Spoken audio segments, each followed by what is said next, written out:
त चाहिँ देउराली गुफा धार्मिक स्थल रुकुमपूर्वको एउटा पर्यटन सम्भावना बोकेको ठाउँ।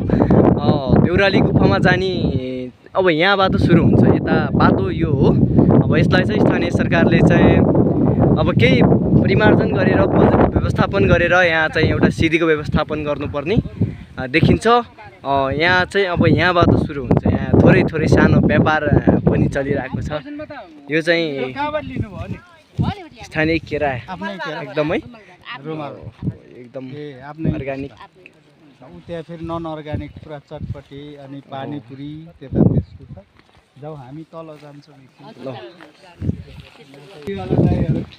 यता व्यापार चलिरहेछ है। ठ्याक्कै अब यहाँ आइहाल्यो क्या अरे। यहाँ चाहिँ पकौडा जेरी व्यापार एकदम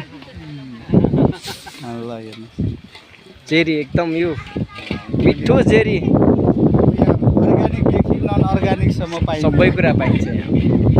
नन अर्ग्यानिक अर्ग्यानिक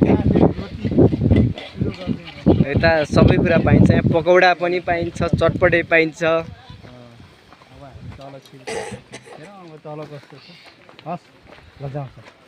हामी अब यसपछि देउराली गुफामै छिर्नेछौँ। मुख त टाढैबाट रसायो। बवाल रमाइलो गर्नुभएको छ। राम्रो छ। ल जाउँ।